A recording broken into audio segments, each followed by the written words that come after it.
তো বন্ধুরা, তোমরা সবাই কেমন আছো? আশা করি সব ভালো আছো। তো তোমরা অন স্ক্রিন দেখতে পাচ্ছ এই যে শ্বসন, এই চ্যাপ্টারটি বলবো না, এই টপিকটা, কারণ এই টপিকটা জীবন প্রক্রিয়া সময়ের যে চ্যাপ্টার রয়েছে, হ্যাঁ, সেই চ্যাপ্টারের মধ্যে রয়েছে। তো এটা আমরা আজকে পড়বো। কেন পড়ছি কি না সেটা তোমরা সকলে জানো, আর আমরা সেটা বারবার বলছি না। তো চলো, যেটা আমাদের মেন টপিক সেইগুলো আমরা পড়ি, তারপরে চলে যাই। দেখো, কিছু জীব গ্লুকোজকে সম্পূর্ণরূপে ভেঙে কার্বন ডাইঅক্সাইড ও জলে পরিণত করার জন্য অক্সিজেনকে ব্যবহার করে। তাহলে কিছু জীব রয়েছে যারা কী করছে, গ্লুকোজকে সম্পূর্ণরূপে ভেঙে দিচ্ছে এবং কার্বন ডাইঅক্সাইড ও জলে পরিণত করার জন্য কী করছে, অক্সিজেনকে ব্যবহার করছে। আবার কিছু জীব আছে যাদের অক্সিজেন প্রয়োজন হয় না, এরা অন্য জৈবনিক পদগুলো ব্যবহার করে, অর্থাৎ অক্সিজেনের প্রয়োজনই হয় নাই।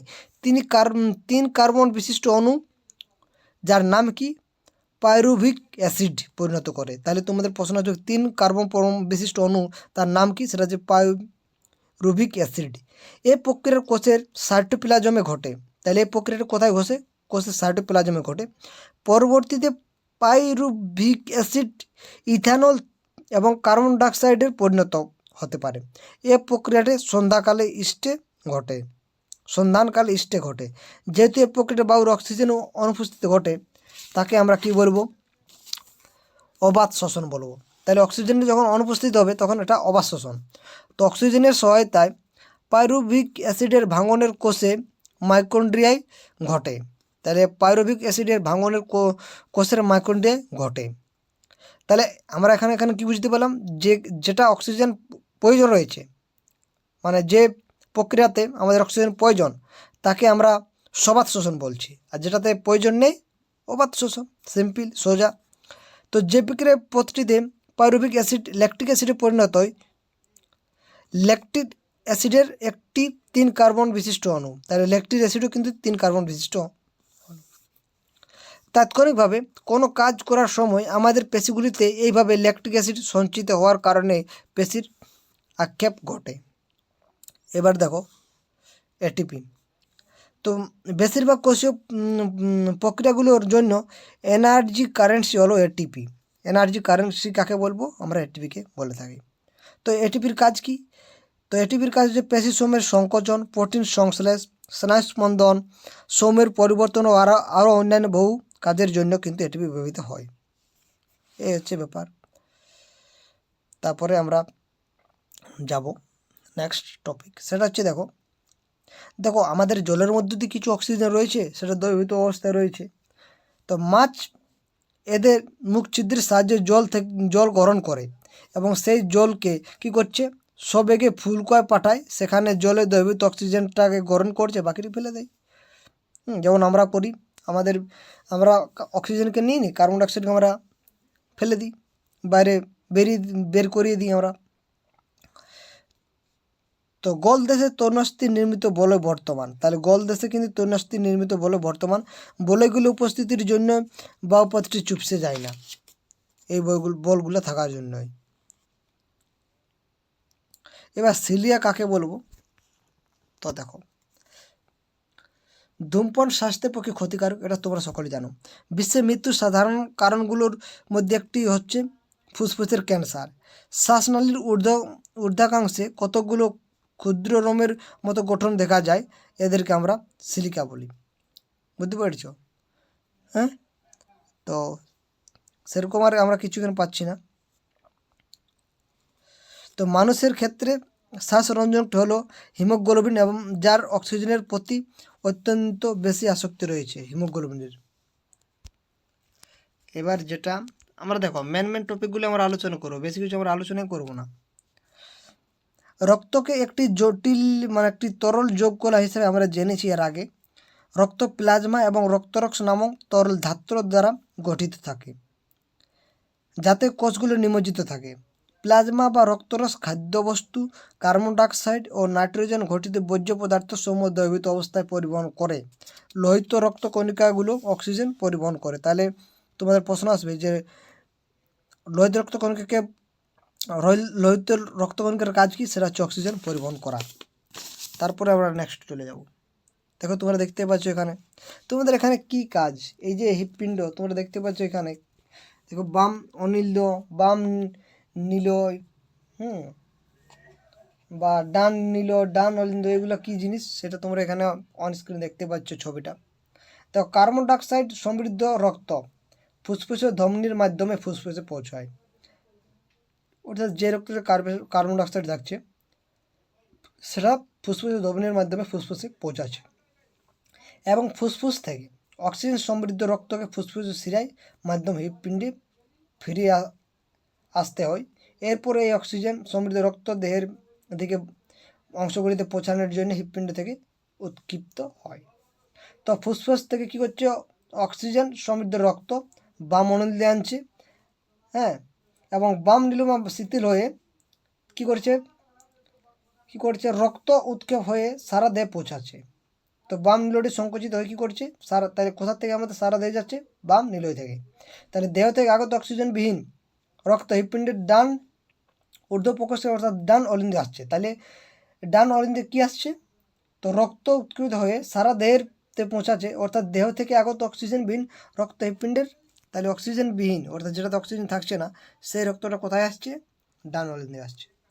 তোমরা ছবিটা দেখো ভালো করে, এই ছবিটা তোমরা যদি দেখো ভালো করে বুঝতে পারবে। দেখো কী হচ্ছে, দেখো কোথা থেকে কী হচ্ছে না হচ্ছে না, একদম খুব ভালোভাবে দেওয়া আছে। দেখো ফুসফুস থেকে ফুসফুসের শিরায় রয়েছে মহাধমনী, দেহের অভিমুখে চলছে ধমনী, শিরা, দেহ থেকে মহাশিরা, ফুসফুস ধমনী থেকে ফুসফুসে। তো ফুসফুসে রক্ত অক্সিজেনের প্রবেশ এটি এই সব প্রাণীদের ক্ষেত্রে উপযোগী হয় যাদের শরীরের চাহিদা, শক্তির চাহিদা অত্যন্ত বেশি। তারা তাদের দেহের তাপমাত্রা বজায় রাখার জন্য প্রতিনিয়ত এই শক্তি ব্যবহার করে, যেমন পাখি এবং স্তন্যপায়ী। এইসব প্রাণী তার উদ্দেশ্যে শক্তি ব্যবহার করেন তাদের দেহের তাপমাত্রা পরিবেশের তাপমাত্রার উপর নির্ভর করে। উভয়চর বা সরীসৃপের মতো প্রাণীদের দেহে 3 প্রকোষ্ঠ বিশিষ্ট পিণ্ড বর্তমান, অর্থাৎ যারা উভয়চর এবং সরীসৃপ তাদের কিন্তু 3 প্রকোষ্ঠ বিশিষ্ট হৃৎপিণ্ড রয়েছে। এবং অক্সিজেনবিহীন রক্তের কিছুটা মিশ্রণ মানিয়ে নিতে পারে। অন্যদিকে মাছের হৃৎপিণ্ডে কেবলমাত্র 2টি প্রকোষ্ঠ রয়েছে। তাহলে সরীসৃপ বা উভয়চর এদের 3টি, মাছের 2টি। এদের হৃৎপিণ্ড থেকে উত্থিত রক্তে ফুলকায় আসে এবং কী করছে, সেখান থেকে অক্সিজেন যুক্ত হয়ে সরাসরি দেহের বাকি অংশে প্রবাহিত হয়। এবার দেখো তোমরা একটা ছবি দেখতে পাচ্ছ, এটা কি বলো তো, এটা হচ্ছে ব্লাড প্রেশার অর্থাৎ রক্তচাপ। তো রক্ত সরবরাহ প্রাচীরে যে বলয় প্রয়োগ করা হয় তাকে রক্তচাপ বলে। শিরার তুলনায় ধমনীতে এই চাপ বেশি হয়। তাহলে শিরার তুলনায় ধমনীতে এই চাপ বেশি হয়। নীলয়ের সিস্টোলকালে অর্থাৎ সংকোচনের ধমনীর অভ্যন্তরীণ রক্তচাপের চাপকে সিস্টোলিক চাপ এবং নীলয়নের ডায়ালস্টিক কালে শিথিলিয়ন অর্থাৎ ডায়ালস্টিক চাপ বলে। অর্থাৎ সিস্টোলিকটা কত হবে, সিস্টোলিকটা হবে 120 এবং ডায়ালস্টিক হবে 80। এটা হচ্ছে নর্মাল রক্তচাপ বলতে পারো। এবং এইটা মাপা হয় যে যন্ত্রের সাহায্যে, সেটা হচ্ছে ব্লাড প্রেশার বা রক্তচাপ যে যন্ত্রের সাহায্যে মাপা হয় সেটা হচ্ছে স্ফিগমোম্যানোমিটার যন্ত্রের সাহায্যে মাপা হয়ে থাকে। তো এবং উচ্চ রক্তচাপকে কি বলে, হাইপার টেনশনও বলা হয়ে থাকে। সেরকম আর আমরা এখান থেকে কিছু পাচ্ছি না। ধমনী হলে সেই সব রক্তবাহ যা রক্তকে হৃৎপিণ্ডে থেকে দেহের বিভিন্ন অঙ্গে পৌঁছায়। তাহলে ধমনী কী করছে, সেই সব রক্তবাহ যে কী করছে, রক্ত হৃৎপিণ্ডের থেকে বিভিন্ন অঙ্গে পৌঁছাচ্ছে। শিরাসমূহ বিভিন্ন অঙ্গ থেকে রক্ত সংগ্রহ করে এবং তা হৃৎপিণ্ডের পুনরায় ফিরে, তাহলে শিরা কী করছে, হৃৎপিণ্ড থেকে পুনরায় ফিরিয়ে আনে আসছে। এবার তোমরা জানো আমাদের যদি কেটে যায় তাহলে সেখানে কী হয়, অনুচক্রিয়া সেই জায়গাটা ক্ষতস্থানের জায়গা গিয়ে সেটাকে আমাদেরকে ভালো করে দেয়। লসিকা কি, তো দেখো অপর এক ধরনের তরল সংবহন অংশগ্রহণ করে, একে লসিকা বা কোলারস বলে। তো এটা কি কাজ, তো রক্তজালক কোষের উপস্থিত ছিদ্রগুলোর সাহায্যে কিছু পরিমাণ রক্তরস, প্রোটিন এবং রক্ত কোষগুলো রক্ত থেকে মুক্ত হয়ে কলায় অন্তঃকোষীয় স্থানে বেরিয়ে এসে কোলারস বা লসিকা গঠন করে। এই হচ্ছে লসিকার কাজ। এবার উদ্ভিদের সংবহন, উদ্ভিদে সংবহন, তো এটা কি, অর্থাৎ উদ্ভিদ কেমন কী করছে, তার খাদ্য কীভাবে নিচ্ছে সেটা। তো দেখো উদ্ভিদ দেহ গঠনের জন্য প্রয়োজনীয় অন্য ধরনের কাঁচা মালগুলোর উদ্ভিদ দেহে পৃথকভাবে গৃহীত হতে হবে। উদ্ভিদের ক্ষেত্রে নাইট্রোজেন, ফসফরাস এবং অন্যান্য খনিজের মতো কাঁচামালগুলোর নিকটতম এবং সমৃদ্ধিশালী উৎস হলো মাটি। তাহলে এই যে তোমরা এটা সকলে জানো, এর আগে আমরা অনেকবারই বলে আসছি যে মাটি থেকে তার নাইট্রোজেন, ফসফরাস এবং অন্যান্য খনিজ লবণগুলো নিয়ে থাকে। তো ভিন্ন ভিন্ন দেহ নকশা বিশিষ্ট উদ্ভিদের শক্তির চাহিদা ভিন্ন ভিন্ন হবে। উদ্ভিদের স্থান পরিবর্তন করতে পারে না এবং উদ্ভিদের বহু কলার প্রচুর পরিমাণে মৃতকোষ থাকে। এর ফলস্বরূপ উদ্ভিদের শক্তির চাহিদা কম থাকে। উদ্ভিদের শক্তির চাহিদা কম থাকে কারণ তাকে তো অন্য স্থানে যেতে হচ্ছে না। এরা অপেক্ষাকৃতভাবে ধীর সম্পন্ন গতিসম্পন্ন হয়ে থাকে। পরিবহন তন্ত্র ব্যবহার করতে পারে। হ্যাঁ, এই হচ্ছে ব্যাপার। এবার দেখো জাইলেম কী করছে, জাইলেম মাটি থেকে সংগৃহীত জল এবং খনিজ লবণ পরিবহন করছে। জাইলেম কী করছে, মাটি থেকে নিচ্ছে। ফিল্ম কী করছে, পাতা থেকে সালোক সংশ্লেষ প্রক্রিয়ার উৎপন্ন বস্তুগুলিতে উদ্ভিদের বিভিন্ন অংশে পরিবহন করছে। এটা হচ্ছে জাইলেম এবং ফ্লেমের কাজ।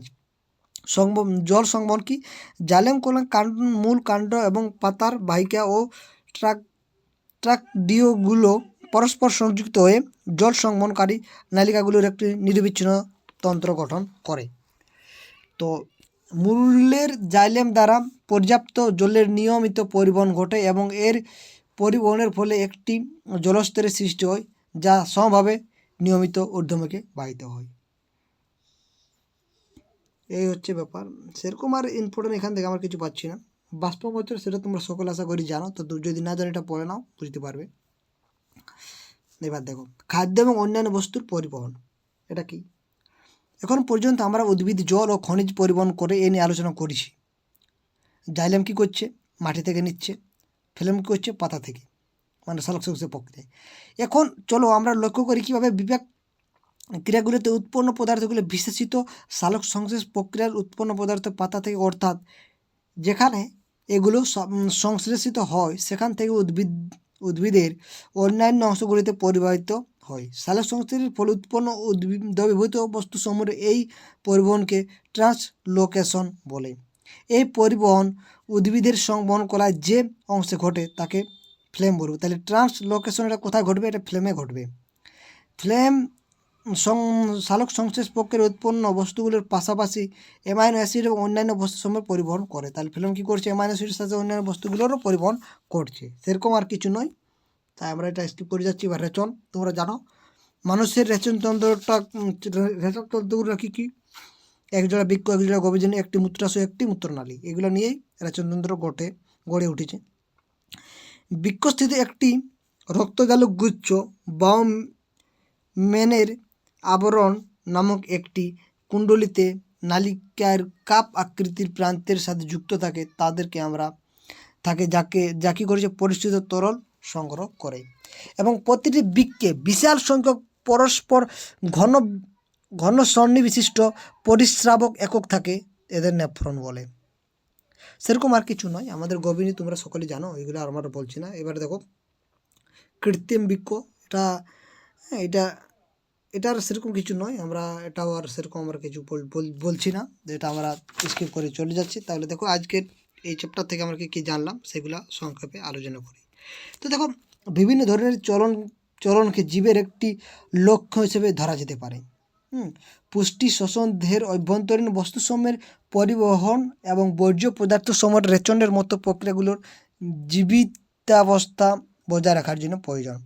স্বভোজী পুষ্টি পদ্ধতিতে পরিবেশ থেকে সংগঠিত সরল অজৈব বস্তুসমূহ এবং সূর্যের মতো শক্তির বাহ্যিক উৎস ব্যবহার করে উচ্চ শক্তি সম্পন্ন জটিল যৌগসমূহের সংশ্লেষে ঘটে। পরভোজী পুষ্টি পদ্ধতি অন্যান্য জীব কর্তৃক সালোক সংশ্লেষ জটিল বস্তু গ্রহণের মাধ্যমে সম্পন্ন হয়। মানুষের ক্ষেত্রে গৃহীত খাদ্যনালীর পথে বিভিন্ন ধাপে ভেঙে যায় এবং দেহের সব কোষে প্রেরণের জন্য পাচিত খাদ্য ক্ষুদ্রান্তে শোষিত হয়। শ্বসন প্রক্রিয়াকালে গ্লুকোজের মতো জৈবসমূহ ভেঙে গিয়ে এটিপি রূপে শক্তির যোগান দেয়। কোষে সংগঠিত বিক্রিয়ার জন্য শক্তির যোগান দিতে এটিপি ব্যবহৃত হয়। শ্বসন এবং শ্বসন সবাত বা অবাত হতে পারে। সবাত শ্বসনের ফলে জীবেরা অধিক পরিমাণ শক্তি পায়, কারণ সবাত শোষণে অক্সিজেনের উপস্থিতি রয়েছে। এই প্রক্রিয়াতে যখন সবাত শোষণ হবে তখন অক্সিজেন উপস্থিত থাকবে, অর্থাৎ সবাত শোষণ প্রক্রিয়া অক্সিজেন উপস্থিত থাকে। মানুষের ক্ষেত্রে সংবহনতন্ত্রের একটি কাজ হলো অক্সিজেন, কার্বন ডাইঅক্সাইড, খাদ্য এবং রেচন পদার্থের মতো বস্তুসমূহের পরিবহন করা। হৃৎপিণ্ড, রক্ত এবং রক্তবাহ সমূহ নিয়ে সংবহনতন্ত্রটি গঠিত হয়। অধিক বিভেদীকৃত উদ্ভিদে জাইলেম, ফ্লেম সমন্বিত সংবহন করার একটি কাজ হলো জল, খনিজ লবণ, খাদ্য ও অন্যান্য বস্তুসমূহের পরিবহন। তো এই হচ্ছে ব্যাপার। আরও দেখি কী রয়েছে। মানুষের ক্ষেত্রে বৃক্কের নেফ্রন দ্বারা রেচন পদার্থসমূহ নাইট্রোজেন যৌগরূপে দেহ থেকে নিঃসরিত হয়। বর্জ্য পদার্থের হাত থেকে মুক্তি পাওয়ার জন্য উদ্ভিদরা বিভিন্ন ধরনের কৌশল অবলম্বন করেন। উদাহরণস্বরূপ বর্জ্য পদার্থ কোষগহ্বরগুলোতে বা গাম বা রেজন রূপে সঞ্চিত রাখে, পত্রমোচনের মাধ্যমে অপসারিত হতে পারে বা উদ্ভিদের চারপাশের মাটিতে চিত হতে পারে। তো এই হচ্ছে ব্যাপার বন্ধুরা। তো এই দেখো কিছু প্রশ্ন আছে, সেগুলো আমরা আলোচনা করে নেব। তো দেখো কী রয়েছে। প্রথম প্রশ্নটা রয়েছে কি, সেটা হচ্ছে যে মানুষের ক্ষেত্রে বৃক্কগুলো যে তন্ত্রের অংশ সেটা হচ্ছে কোন তন্ত্র। তো দেখো বৃক্কগুলো কোন তন্ত্র তোমরা বলবে। তো এখানে তোমরা অবশ্যই বৃক্ককে দেখো, আমাদের যে বিভিন্ন যে মল রয়েছে সেটা আমরা বের করে দিচ্ছি বৃক্কগুলো। হ্যাঁ, তো অবশ্যই সেটা পুষ্টি, তো আমরা এখানে কিছু পুষ্টির সাথে সম্পর্কিতই নয়। শ্বসন, দেখো আমাদের বৃক্ক নিয়ে আমরা কি শোষণ করি? কোনোদিনই করি না। তাহলে এটা হচ্ছে পরিবহনকে, এখানে যদি আমাদের শিরা থাকতো তাহলে আমরা বলতাম। তো এটা আমাদের অপশান গ, রেচন। উদ্ভিদের জাইলেমে যে কাজের জন্য দায়ী, এই প্রশ্নটা হয়েছিল। তো কী কাজের জন্য দায়ী? সেটা হচ্ছে জল পরিবহনের জন্য দায়ী। আর ফ্লেম, সেটা কিন্তু সালোক সংশ্লেষ প্রক্রিয়া ক্লোরোফিল। সবুজ পুষ্টি পদ্ধতির জন্য প্রয়োজনটা কী? তো সবুজ পুষ্টির জন্য প্রয়োজন হচ্ছে কার্বন ডাইঅক্সাইড ও জল, ক্লোরোফিল, সূর্যালোকে এই সবগুলাই। পাইরুভিক অ্যাসিড ভেঙে কার্বন ডাইঅক্সাইড, জল এবং শক্তি উৎপন্ন হওয়ার প্রক্রিয়া যে স্থান ঘটে সেটা কোথায় ঘটে?